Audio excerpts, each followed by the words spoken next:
नमस्कार प्यारे विद्यार्थियों। एमपी बोर्ड के कक्षा 10वीं के वार्षिक परीक्षाओं के विषय गणित के पिछले वर्षों के जो प्रश्न पत्र हम कर रहे हैं उसकी सीरीज़ में ये वर्ष 2021 के प्रश्न पत्रों का हल है, जिसमें ऑब्जेक्टिव का एक पहले ही मैं वीडियो डाल चुका हूँ। यह ऑब्जेक्टिव सीरीज़ का सेकंड वीडियो है 2021 वाले प्रश्न पत्रों का, विषय गणित का। आपसे ये आग्रह है कि पहले आप इन वीडियो से पहले इनके पूर्व की वीडियो जैसे 2024, 2022, 2023 इनकी वीडियो देख लीजिए। उसके बाद 2021 का वीडियो देखिए। हम विपरीत क्रम में पीछे की ओर के प्रश्न पत्रों को वापसी होते हुए करते जा रहे हैं। एक निवेदन आपसे और है कि यदि वीडियो के दौरान मैं जल्दी जल्दी या तेज़ी से बोलूं तो कृपया करके वीडियो की स्पीड को 1x से हटाकर प्लेबैक स्पीड को, जो आप सेटिंग में जाएंगे वहाँ पे प्लेबैक स्पीड ऑप्शन आएगा, प्लेबैक स्पीड को 0.9x कर लीजिए 90% पे। थोड़ा आराम से और अच्छा सुनाई देगा आपको, ठीक है। बिना समय वेस्ट करते हुए आगे चलते हैं प्रश्नों को हल करने के लिए। सत्य असत्य, इसके पहले के प्रश्न हम कर चुके हैं। ये तीसरा प्रश्न है, निम्नलिखित में सत्य असत्य लिखिए, ठीक है। तो पहला है, करनी 5 एक अपरिमेय संख्या है। सत्य असत्य आप खुद बताइए एक बार। तो हाँ, ये है सत्य। करनी 5 एक अपरिमेय संख्या है, सत्य है बात, ठीक है। करनी की जो संख्या है ऐसी संख्या है जो करनी से मुक्त नहीं हो सकती, करनी के बंधन में बंधे ही रहेंगी, सरल होकर अंश बटे हर में नहीं लिखा जा सकता, उससे हम अपरिमेय संख्या कहेंगे। जैसे करनी 5, करनी 3, करनी 2, करनी 7, या 2 धन करनी 5, 2 ऋण करनी 3, 2 करनी 2, ये सब अपरिमेय होंगे बेटा। ये भी परिमेय में परिमेय में अपरिमेय का योग, परिमेय से अपरिमेय घटे तो भी वो अपरिमेय ही बन जाती है, ठीक है। ये सब अपरिमेय होंगी, ठीक है। परंतु अगर वो करनी में ऐसा दे दे आपको, करनी में 16, करनी में 25, करनी में 36, तो इसको अपरिमेय मत बोल देना, ये वाली परिमेय हो जाएंगी। क्योंकि अक्सर बच्चे ऐसा रट लेते हैं कि करनी मतलब अपरिमेय। नहीं बेटा, करनी में होने का मतलब अपरिमेय नहीं है। करनी में से जो सरल हो जाती है ना, जैसे 25 है, करनी 25 का मान कितना होता है 5, करनी 5 का वर्ग है 25, करनी 36 का मान कितना होता है 6, रूट से 36 का हल होकर 6 बन जाएगा। 16 किसका वर्ग है बेटा 4 का, तो करनी 16 का मान कितना हो जाएगा 4। तो ये हल होकर साधारण रूप से बन गई है। 4 मतलब 4/1, 6 मतलब 6/1, 5 मतलब 5/1। अंश बटे हर में इसको लिखा जा सकता है, सरल होकर करनी से मुक्त हो जा रही, इसलिए परिमेय है। और ये अपरिमेय रहेंगी, ये बाकी जो करनी से मुक्त नहीं हो रहे, क्योंकि इसके जो असली मान है करनी के वह है अनवसानी अनावर्ती दशमलव, ठीक है, जिनको अंश बटे हर में नहीं लिखा जा सकता। आगे बढ़ते हैं अगले क्वेश्चन को। इसका विस्तृत हल और बताया मैंने आपको पिछले वीडियो में, इसलिए मैं बार बार आग्रह करता हूँ कि क्रम से वीडियो को देखिए। कोशिश करेंगे कि और डिटेल में हर वीडियो में ही बता पाए, तो उसमें लंबे समय की वीडियो बन जाएंगी। बाह्य बिंदु से किसी वृत्त पर खींची गई 2 स्पर्श रेखाओं की लंबाई समान होती है, सत्य है ये भी।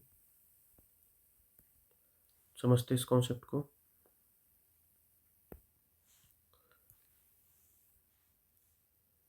एक वृत्त है ले लिया हमने, और इस वृत्त पे बाह्य बिंदु ले लेते हैं। ये वृत्त का पहले केंद्र ले लेते हैं, ये मान लिया वृत्त का केंद्र है। तो वृत्त के बाहर स्थित एक बिंदु ले लिया हमने, ये मान लो हमने ले लिया P।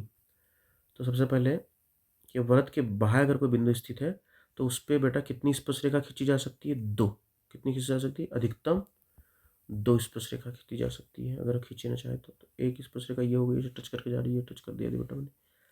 और एक स्पर्श रेखा ये हो गई, ये बिंदु मान लेते, ये टच करके जा रही, यहाँ टच कर रही, ठीक है। ये बिंदु हो गया, ये ए बिंदु पे टच कर रही और ये बी बिंदु पे टच कर रही, ठीक है। तो एक स्पर्श रेखा हो गई पी ए, पी से लेके ये ए वाला, और एक स्पर्श रेखा हो गई पी बी, ठीक है। और हमने इसका प्रमेय पढ़ा हुआ है कि वृत्त के बाह्य स्थित किसी बिंदु से, ये वृत्त के बाह्य स्थित कोई बिंदु है, इससे वृत्त पर अधिकतम कितनी स्पर्श रेखा खींची जा सकती है 2, और दोनों ही स्पर्श रेखा आपस में बराबर होती है। तो पी ए बराबरी से पी बी, याद रखना है, सिद्ध करने के लिए आता है प्रमेय। पहले तो बहुत कुछ था 10th में जब हम लोग पढ़ते थे तब, अब तो बहुत कुछ हटा दिया है। अपंग बना रहे आपको किसी तरह सब लोग, हर चीज़ पढ़ने पता नहीं कैसे सिलेबस कम करके, डाटा कम करके कैसे पढ़ लोगे। जो चीज़ आप 10th में नहीं पढ़ोगे फिर 11th में दूसरी चीज़ें आ जाएंगी, फिर वो बच्चा कैसे सीजीएल और फिर कैसे एसएससी और कैसे रेलवे के एग्ज़ाम्स निकालेगा। इसलिए तो उन्हें उस वक्त कोचिंग करना पड़ जाता है, ठीक है। और वो आईसीएसई और सीबीएसई बोर्ड वाले बच्चे पूरा पूरा सिलेबस पढ़ते हैं। कई बच्चे इंजीनियरिंग के साथ या अपने ग्रेजुएशन के साथ कैट की कोचिंग भी करते हैं, तो वो बहुत अच्छे होते हैं एप्टीट्यूड और बाकी चीज़ में, इसलिए वो एग्ज़ाम निकाल पाते हैं। और एमपी बोर्ड के ग्रामीण क्षेत्र के बच्चों को वैसे ही अच्छे टीचर नहीं मिल रहे हैं, ऊपर से उनका सिलेबस भी कम पे कम किए जा रहे हैं। खुश रख रहे सरकार उनको, बस धक्का मार मार के पास करो, तरह तरह के बेस्ट ऑफ 5 और इतने इतने ऑब्जेक्टिव इतने आ जाएंगे और 2 नंबर के प्रश्न, सुधार पे सुधार करते जा रही, ताकि अच्छी फीलिंग आए जनता को कि हमारा बच्चा पास हो गया 10th। पुराने ज़माने की 10th पास वाला बच्चा और आज के ज़माने के 10th वाले में बहुत ज़माने का अंतर आ गया है। ठीक है, पर ठीक है, ये सब चिंता होती है, पर क्या कर सकते हैं, कोई सोच नहीं रहा इस बारे में। बस आपको खुश करना अच्छा अच्छा करके। इस पे आते कैसे हुआ ये, इस बारे में बात करते हैं। हम जान ये 2 ये हो गई एक स्पर्श रेखा, एक ये स्पर्श रेखा हो गई, और यह व्रत का केंद्र।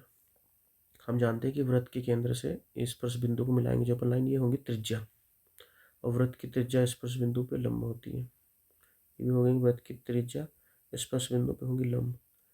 अगर मैं यहाँ से एक लाइन और खींच दूँ, तो प्यारा चित्र नहीं बना, ये ऐसा बनना चाहिए थोड़ा। तो यहाँ 2 त्रिभुज बन रहे हैं, यह हो गया व्रत का केंद्र। एक त्रिभुज बन रहा है POA, और एक त्रिभुज बन रहा है POB, नीचे वाला, ये वाला।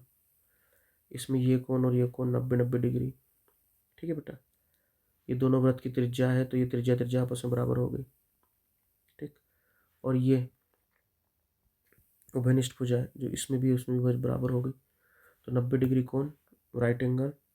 ये जो भुजा है हाइपोटेनस, उसके सामने की भुजा है, तो कर्ण हो गई, और एक साइड हो गई ये वाली। तो RHS प्रमेय लग के हम ये बोल सकते हैं कि ये त्रिभुज, ये POA POB दोनों आपस में क्या हो जाएंगे, सर्वांगसम हो जाएंगे। और हम जानते हैं कि सर्वांगसम त्रिभुजों की संगत भुजाएं बराबर होती है, मतलब ये जो भुजा है और ये भुजा भी आपस में बराबर हो जाएंगी, मतलब ये स्पर्श रेखा बराबर हो जाएंगी। ये मैं थोड़ा सरल और शॉर्टकट में आपको बताया है, ये सिद्ध करने के लिए आता है कि बताएं कि बाह्य बिंदु द्वारा वृत्त पर खींची गई दोनों स्पर्श रेखा की लंबाइयाँ समान होती है, सिद्ध कीजिए करके। ठीक है, दे सकते हैं, आगे बढ़ते हैं।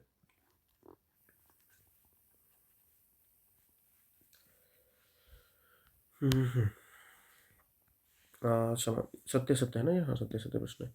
2 4 8 16 एक समांतर श्रेणी है, पूछ रहा है कि नहीं है। 2 4 8 16 डिस डिस डिस डिस डिस चली जा रही है श्रेणी, समांतर है। समांतर श्रेणी का नाम ही है समान अंतर, पदों के बीच में समान अंतर होना चाहिए। तो चेक करके देख लो, सार्वंतर अगर बराबर आया, हम चेक करके देखते हैं, अगर सार्वंतर हर जगह बराबर आया तो समांतर श्रेणी है। 4 में से 2 गया 2, 8 में से 4 गया 4, 16 में से 8 गया 8। तो यहाँ पे और यहाँ पे और यहाँ पे अलग अलग सार्वंतर आया, तो ये बराबर नहीं है, मतलब ये समांतर श्रेणी नहीं है। तो ये क्या होगा बेटा, असत्य। यहाँ पे समान अंतर से नहीं, समान गुना से बढ़ रही है। यहाँ 2 का गुना हुआ तो ये पद बना, इसमें 2 का गुना हुआ तो ये पद बना, इसमें 2 का गुना हुआ तो ये पद बना। तो ये गुणोत्तर श्रेणी है बेटा, ठीक है, गुना वाली। आप 11th में पढ़ेंगे गुणोत्तर श्रेणी, हरात्मक श्रेणी। ठीक है, फिर ऐसे पैटर्न भी पढ़ेंगे रीजनिंग में और बाकी चीज़ में, सीरीज वाले अध्यायों में। ठीक है, शुरुआत है सीखने की सिर्फ आपकी अनुक्रम की और सीरीज की। तो ये असत्य है, क्योंकि इनके बीच के अंतर अलग अलग है। यहाँ 2 आया, या 4 आया, 8 आया, समान अंतर है ही नहीं उनके पदों के बीच में, तो समांतर श्रेणी कैसे, समान अंतर होता तो समांतर श्रेणी होती। अच्छा, आपके लिए एक मैं प्रश्न देता हूँ, बताने समांतर श्रेणी है कि नहीं।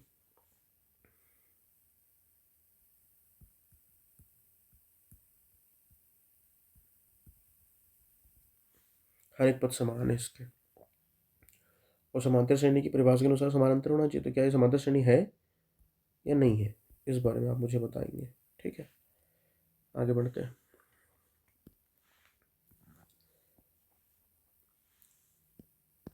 अगला, प्रेक्षक, पढ़िए जरा प्रश्न को ध्यान से। अच्छा, ये क्या था, असत्य था, ठीक है, याद रखना चाहिए।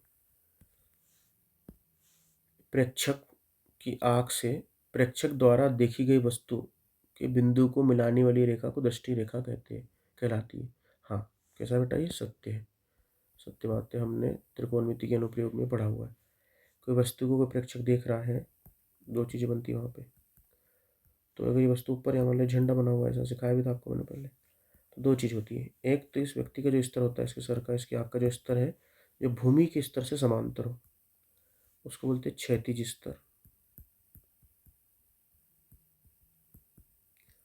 और जिस इसके आँख के सीध में जिस वस्तु को देख रहा है, तो इसकी आँख की सीधी, इसकी आँख की लाइन देखने की जो रेखा है बिंदु तक की उस वस्तु के, उसको बोलते हैं दृष्टि रेखा। और इनके बीच में जो कोण बनता है उन्हीं कोणों को बोलते हैं उन्नयन कोण और अवनमन कोण। पर जब दृष्टि रेखा यानी कि बनने वाला कोण क्षैतिज स्तर से ऊपर हो तो उसे उन्नयन कोण बोलते हैं, और अगर वो नीचे हो, नीचे वाली कोई वस्तु को देख रहा है, झुक के देख रहा है अवनमन करके, तो इसको अवनमन कोण बोलते हैं। ठीक है, वाले फुटबॉल वगैरह। ठीक है, इसको अच्छे से मैंने बताया आपको, अगर पिछला वीडियो देखा तो आपको पता होगा, ये थोड़ा रफ में बेसिक बताया। ठीक है, तो ये बात सच है। प्रेक्षक की आँख से, मतलब देखने वाला बंदे की आँख से प्रेक्षक द्वारा जो वस्तु को देख रहा है उस वस्तु बिंदु मान लो, उस वस्तु के बिंदु को मिलाने वाली जो रेखा है उसको दृष्टि रेखा बोलेंगे। आँख के सिद्ध में, आँख के सिद्ध में मतलब जिधर देख रहा है उधर। आगे देखिए फिर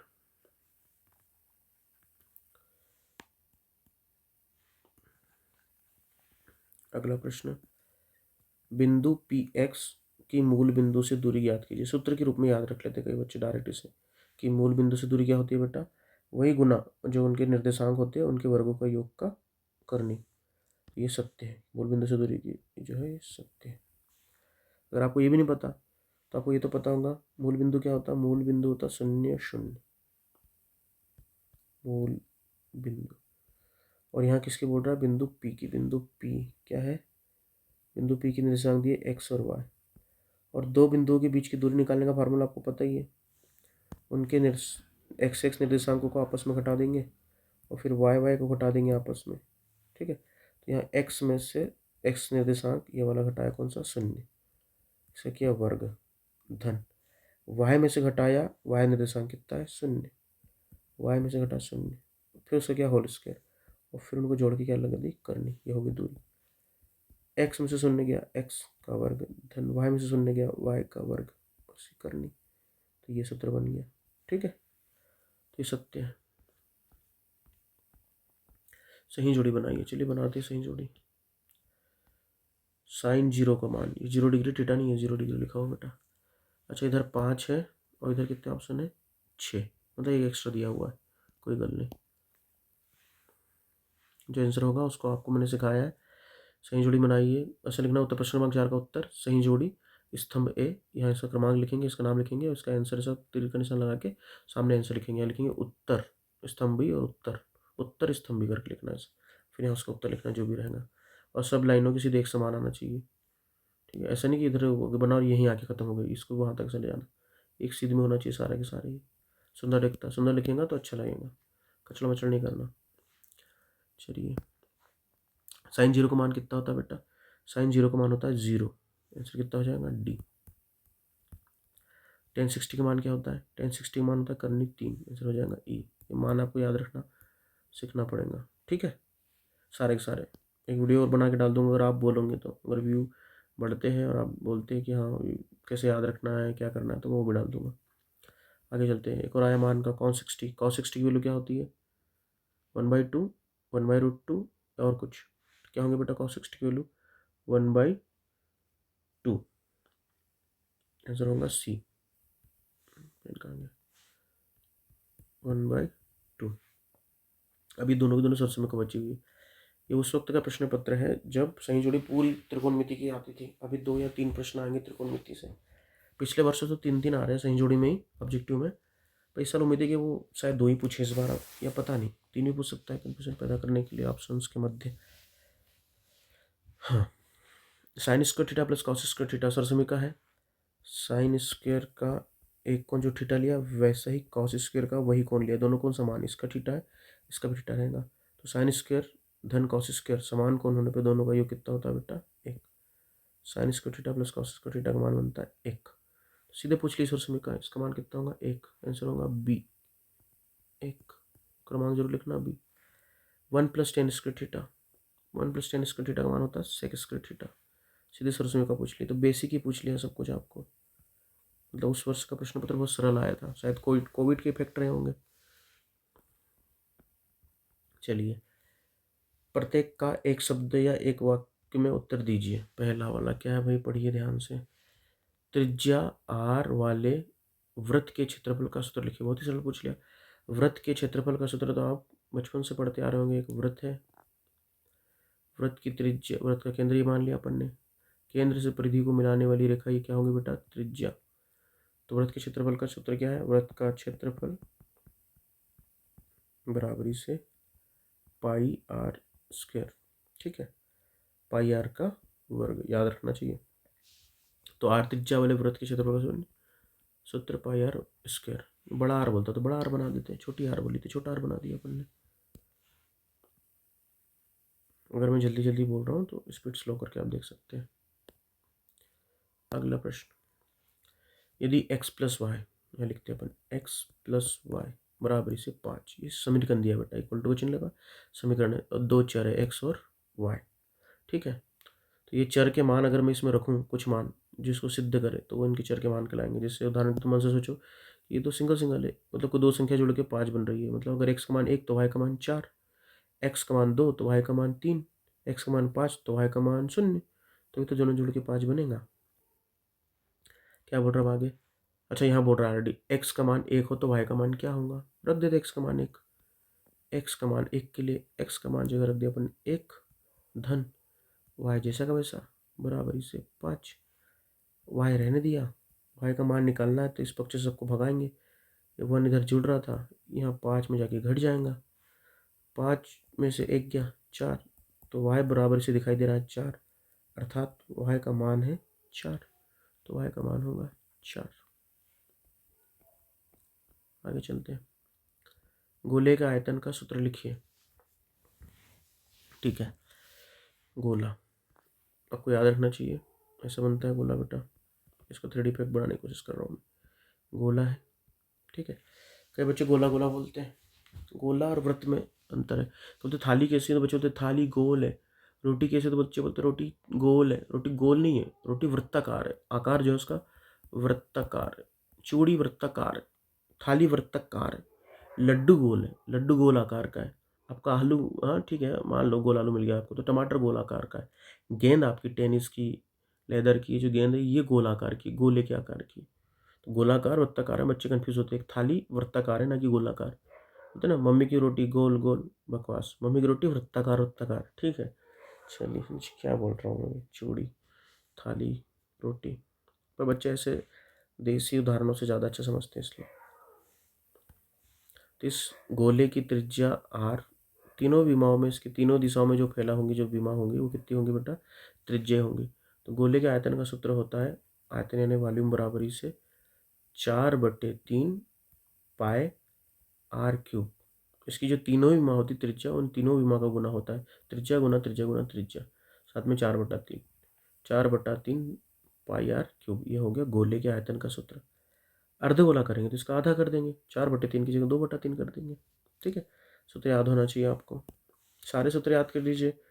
ठीक है, देखिए बेटा, अगर आप कई बच्चे जो मतलब बहुत अच्छे प्रश्न नहीं बना सकते, बेसिक कमज़ोर है, बहुत सारे बहाने, कोविड, मैथ पसंद नहीं है दुनिया भर के, तो आपके लिए यह है कि अगर आप प्रश्नों की आकृतियाँ बनाते हैं, आकृति में उनकी दर्शाते हैं, उनकी त्रिज्या, उनकी ऊंचाई, जो भी डायमेंशंस दिए हुए हैं उसके, जो भी विमाएँ दी हुई है, साथ में जो निकालना है उसका सूत्र लिख देते हैं, मान लिख देते हैं, मात्रक लिख देते हैं, कुछ भी थोड़ा मोटा जो भी लिखेंगे तो उसके भी आपको नंबर मिलेंगे। इसलिए एकदम से किसी भी चीज़ को छोड़ना नहीं चाहिए, ना ही हार मानना चाहिए, कोशिश तो करना ही चाहिए अपनी तरफ से। 4/3 पाई आर क्यूब, ये अपन इसका सूत्र लिख दिया। अगला प्रश्न पढ़िए ध्यान से,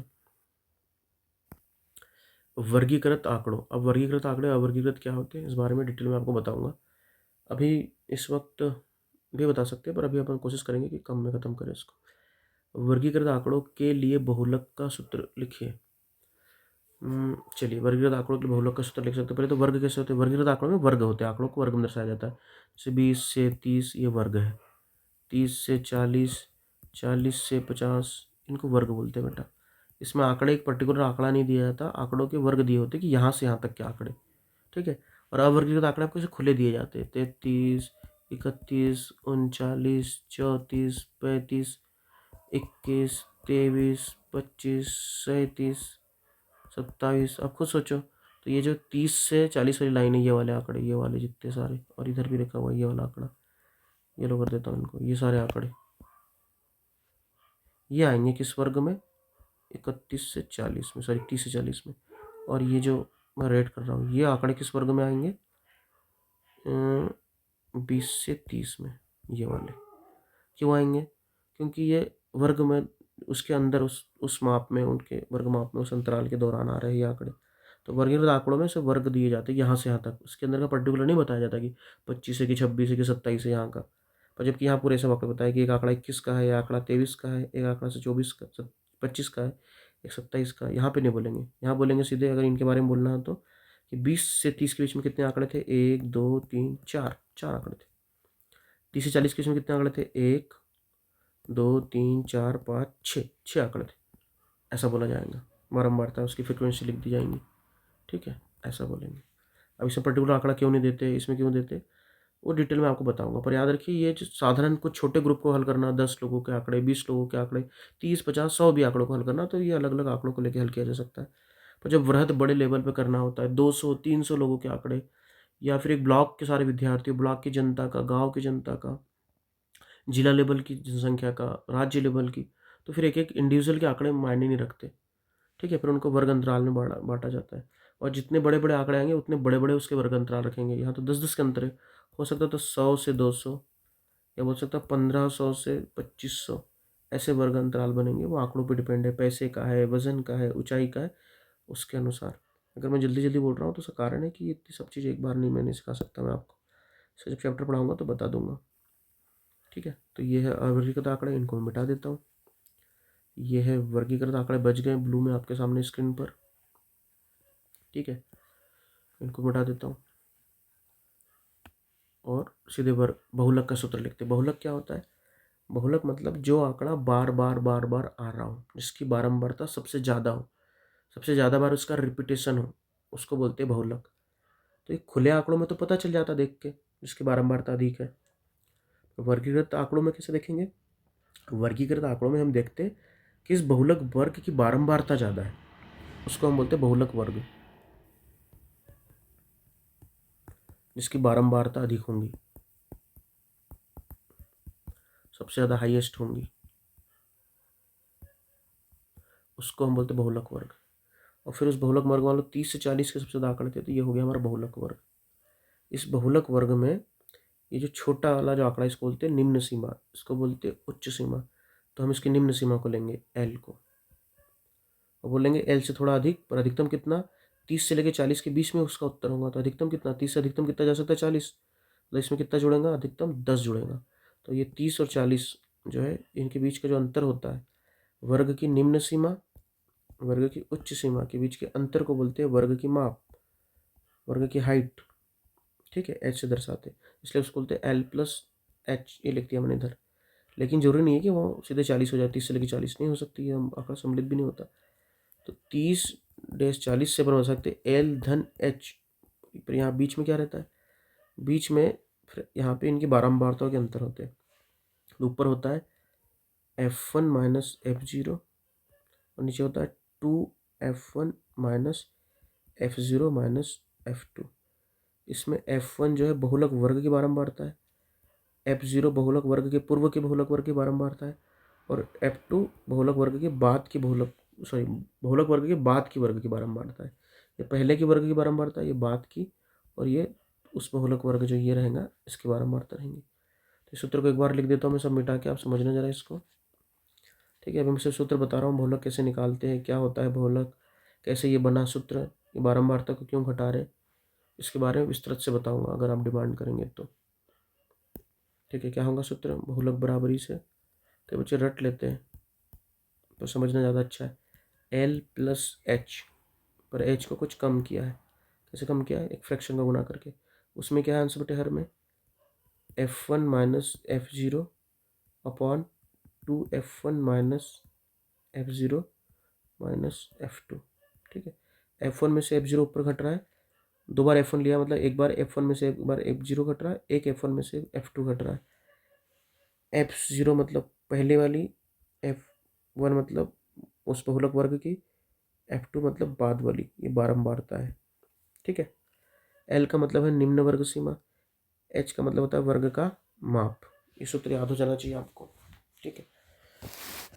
आगे चलते हैं, अगले प्रश्न को ध्यान से पढ़िए। वृत्त के त्रिज्यखंड की परिभाषा लिखिए। आपने व्रतों से संबंधित क्षेत्रफल वाले चैप्टर में 2 मुख्य रूप से पढ़े होंगे। एक पढ़ा होगा व्रतखंड, एक पढ़ा होगा त्रिज्यखंड। तो दोनों खंड ही है, व्रत के टुकड़े हैं। ये व्रत का पूरा पूरा क्षेत्रफल आपने पढ़ा हुआ है और व्रत के क्षेत्रफल के छोटे छोटे हमने टुकड़े निकाले। ठीक है, तो क्या होंगे वो टुकड़े? तो ये व्रत है हमारा। अरे यार कैसे गंदा सा बन रहा है, सॉफ्टवेयर से बना लेते हैं। एक व्रत ये, एक व्रत ये, बन जा भैया, बन गया, गुड। चलिए, ये व्रत का केंद्र बीचों बीच में, ये मान लिया केंद्र है, ये व्रत का बीचों बीच में केंद्र। अब ये जो बाहर ये परिधि वाला भाग लाल वाला आप दिख रहा है, इसका अगर मैं यहाँ से यहाँ तक भाग लूँ तो इसको चाप बोलेंगे। ये छोटा वाला हिस्सा लघु चाप, इधर बचा वाला को बोलेंगे, इधर ये जो बड़ा वाला भाग बचेगा इसको बोलेंगे दीर्घ चाप, आर करके। ठीक है, ये तो आपको पता ही होगा, पहले से नहीं पता तो अभी बता दिया मैंने आपको। तो यदि मैं जो व्रत के केंद्र से इस बिंदु को मिलाऊँ ऐसा, तो ये दोनों भाग क्या होंगे? ये व्रत का केंद्र, तो ये होंगी त्रिज्या, ये भी होंगी त्रिज्या। और ये वाला क्या है बेटा? व्रत का एक चाप। तो जब दो त्रिज्याएं, त्रिज्या यूज हुई है, दो त्रिज्या और ये संगत चाप, इससे जो घिरा हुआ क्षेत्र है, परिबद्ध लिखते शुद्ध हिंदी में है ना, इससे घिरे हुए क्षेत्र को बोलते हैं बेटा त्रिज्यखंड। क्या बोलेंगे? त्रिज्यखंड। त्रिज्यखंड नाम में ही है। क्या आ रहा है इस खंड में? व्रत का खंड मतलब एक टुकड़ा हुआ है, उस टुकड़े में क्या आ रही है? त्रिज्या आ रही है। तो कैसे होंगे? जो त्रिज्या के अनुदिश करते हैं, त्रिज्या के साथ साथ करते हैं। तो कितनी त्रिज्या? दो त्रिज्या और संगत चाप। ध्यान दीजिए, ये है दो त्रिज्या और संगत चाप से घिरे हुए क्षेत्र को क्या बोलेंगे बेटा? त्रिज्यखंड बोलेंगे। और यहाँ पे एक और चीज़ सिखाते हैं आपको। मान लो मैंने वहाँ पे त्रिज्या नहीं खींची, सीधे एक लाइन खींच दी सी कोई भी, तो ये जो भाग बचा ला रहेगा ये वाला, यहाँ से यहाँ तक, ये क्या कहलाएगा? इसको नाम दे दे ए बी। परिधि के दो बिंदुओं को मिलाने वाली रेखा को बोलते हैं जीवा। ये क्या होगी बेटा? जीवा। जीवा और फिर ये वाला भाग, इसको बोलेंगे संगत चाप। तो जीवा और संगत चाप से घिरे हुए क्षेत्र को इसको बोलते हैं व्रतखंड। व्रतखंड दोनों मंत्र से याद रखेंगे। त्रिज्यखंड में त्रिज्या आती है, जो दूसरा बच गया वो हो गया व्रतखंड, उसमें क्या आएंगे बेटा? ऐसे जीवा आएंगे। ये त्रिज्यखंड जो है एक प्रकार से पिज्जा की स्लाइस निकल रही है। पिज्जा बिल्कुल सेंटर से नाप लेके काटते हैं ना, ये होगी पिज्जा की स्लाइस। ठीक है, और जीवा कैसे? ये व्रतखंड क्या है? एक रोटी ली, रोटी को बीच में से फाड़ के निकाली, के लोग देते ना एक दूसरे को खाने के लिए, छोटा सा टुकड़ा निकाल लिया, ये हो गया व्रतखंड। ठीक है, ऐसे बता दिया, याद रखने का अपने अपने तरीके होते हैं। पर आपको बेसिक परिभाषा आपको लिखना पड़ेगा। व्रत के त्रिज्यखंड की परिभाषा क्या है? व्रत त्रिज्यखंड, त्रिज्या है क्या? तो त्रिज्या तो कितनी? दो त्रिज्या और संगत चाप से घिरे हुए क्षेत्र या परिबद्ध क्षेत्र को त्रिज्यखंड कहते हैं। ठीक है, चलिए आगे। बस खत्म हो गए क्वेश्चंस। ठीक है, उम्मीद है आपको समझ में आया होगा, और नहीं आया तो एक और बार रिपीट पे देखिए, आराम से कोशिश करिए समझने की। ठीक है, तब भी अगर समझ में नहीं आया तो आप हमारे नंबर पे 9302064566 पर कांटेक्ट कर सकते हैं और बता सकते हैं क्या प्रॉब्लम आ रही है, रिव्यू भी दे सकते हैं कैसे। और अगर पसंद आया तो वीडियो को लाइक करिए और चैनल को सब्सक्राइब करिए। मैं और एक और सेटअप इस रात में ही बनाना चाहता था, पर ध्यान दीजिए मेरा प्रिय मित्र चालू हो गया फिर से, कल रात के समान आज रात भी भौंकना शुरू हो गया, उसका ध्यान दीजिए। देखा आवाज़ आ रही ना आपको? इस कमरे में सोने का यही परिणाम है, ये रात में नींद हराम कर देते हैं। कोई बात नहीं, लेकिन आप सभी को शुभ रात्रि, good night. Thank you so much for watching this video.